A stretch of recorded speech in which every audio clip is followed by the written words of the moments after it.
Hi అండి. గోంగూర పచ్చడి చేస్తున్నాను. దానికి కావాల్సినటువంటి మిరపకాయలు, ఎర్రగడ్డలు, ధనియాలు, జీలకర్ర, కొత్తి చింతపండు, టమాటో, గోంగూర, ఆయిల్ ఇలా అన్నీ వేసుకొని మనం వాడ్చుకోవాలి. ఇలా అన్నీ వేసుకొని వాడ్చుకోవాలి.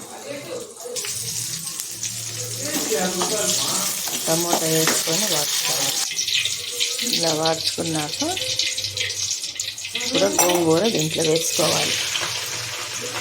గోంగూర వేసుకున్నాక కొద్దిగా వాటర్ ఏమంటే ఉడకాలి కాబట్టి కొంచెం వాటర్ వేసుకోవాలి.